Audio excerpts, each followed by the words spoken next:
Kali ini saya sedang berada di Mini Farm 24. Ini untuk pertama kalinya saya ngevlog di salah satu farm. Ini termasuk farm yang bagi saya istimewa karena ini spesialis wild betta. Ini kita lihat penampakan ikannya.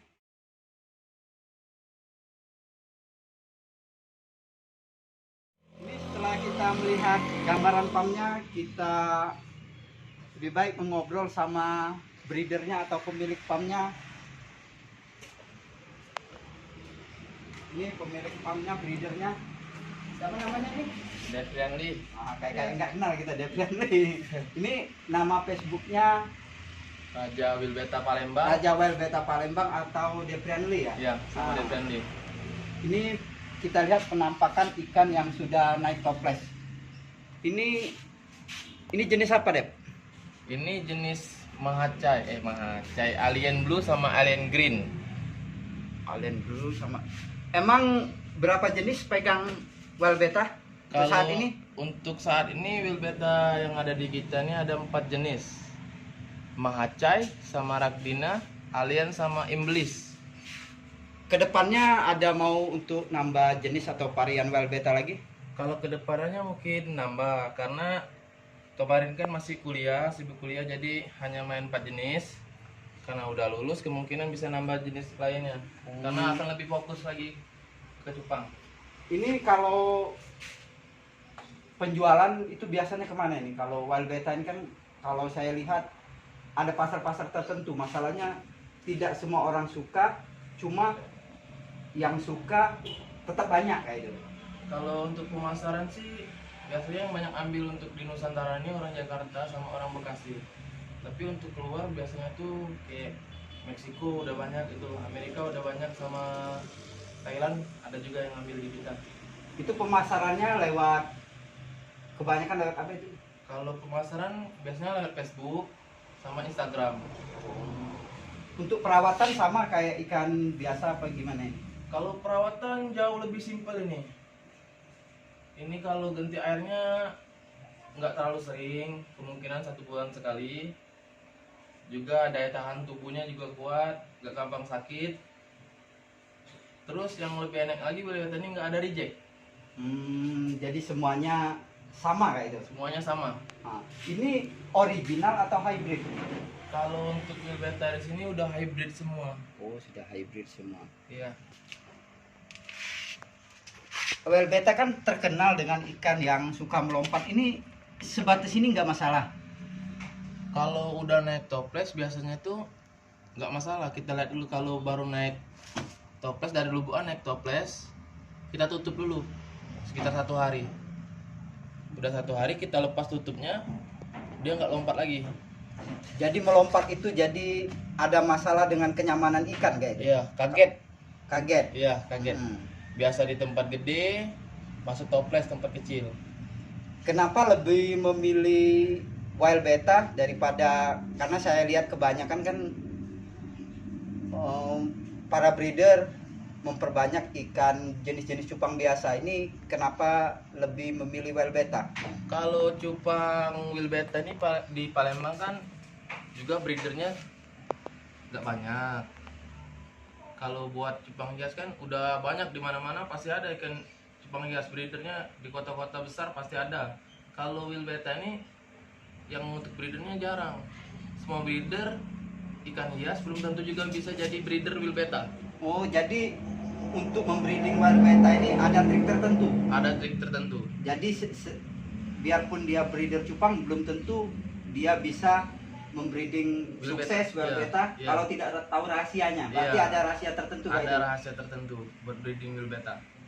Karena ini merupakan ikan alam, jadi dia setidaknya lingkungannya harus beda daripada ikan-ikan cupang biasa Ya, gitu. kalau untuk Wild Betta ini breedingnya ini lebih sulit. Jadi breeding ikan hias sama Wild Betta kan beda. Jadi breedernya itu lebih sedikit. Oh, lebih sedikit. Jadi untuk persaingan penjualan itu kita bisa merebut pangsa pasar yang Ya. belum banyak Belum banyak digelutin orang kayak gitu digelutin kan? orang, ya. Oh iya, iya. Juga Wild Betta ini kanibal. Kalau dia nggak suka sama pasangannya, bisa mati pasangannya, dibunuh. Jadi memang harus berjodoh kayak itu. Harus berjodoh. Itulah yang trik-trik istilahnya yang tahu penjodohan kayak itu. Ya. Itu hanya breeder-breeder tertentu yang Ya.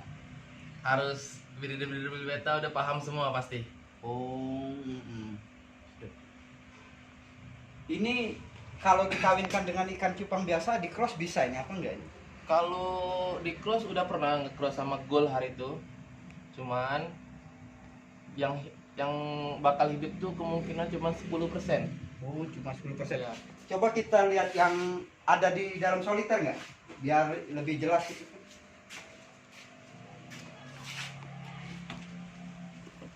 Ini jenis apa, Dep?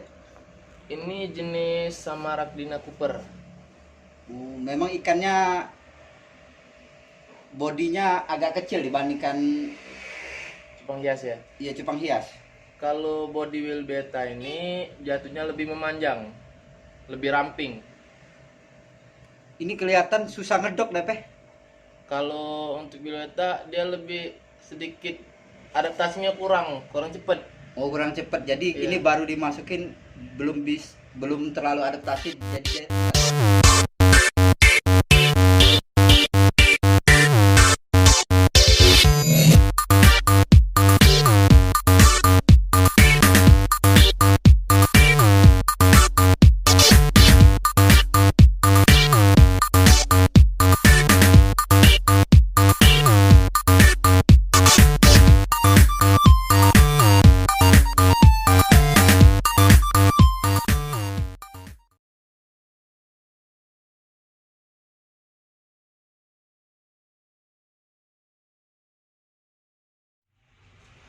ini usia berapa bulan, Dep?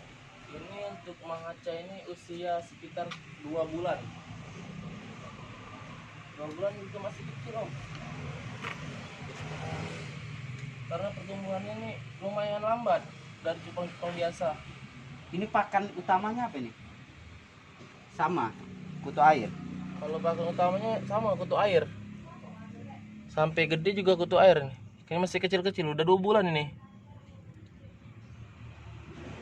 Ini lebih mengkilat daripada Kalau Mahacai sisiknya dari Smaragdina itu lebih tipis, lebih tipis. tapi badannya lebih tebal. Smaragdina yang mana? Yang mana? Kalau Smaragdina yang ini. Yang perawatannya udah nih, cukup air keruh, nggak masalah, tetap hidup dia.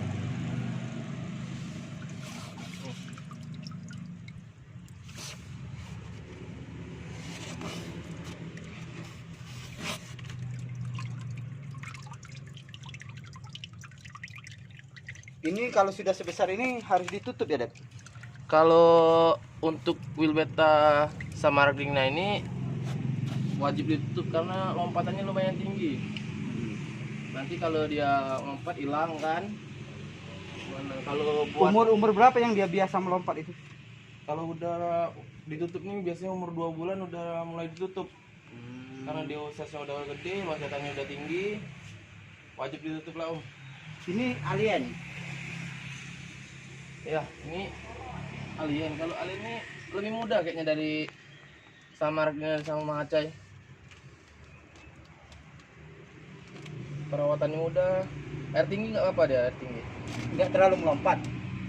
Kalau ikan ini nggak melompat, Om.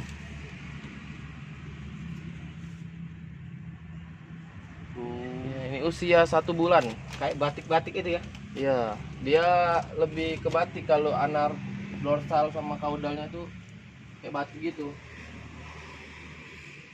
Ini waktu breedingnya memang awal breedingnya memang airnya tinggi apa gimana ini?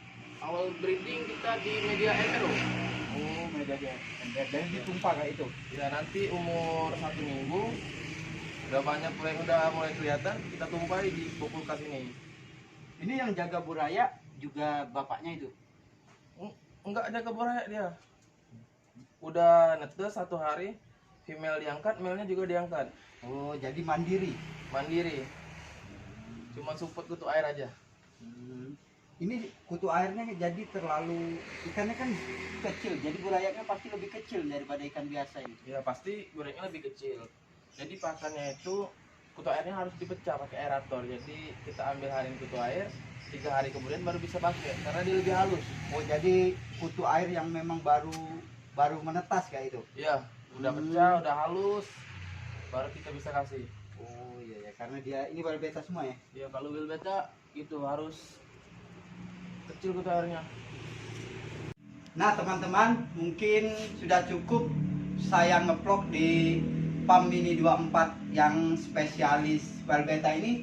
Semoga menginspirasi dan bermanfaat, menambah pengetahuan tentang well beta. Dan kepada breedernya Depri, saya ucapkan terima kasih. Semoga makin sukses dan tambah ganteng. Amin amin, terima kasih. Penjualannya juga. lancar. Ya, terima kasih juga Om Fahri udah mampir ke farm kita walaupun kecil. Terima kasih.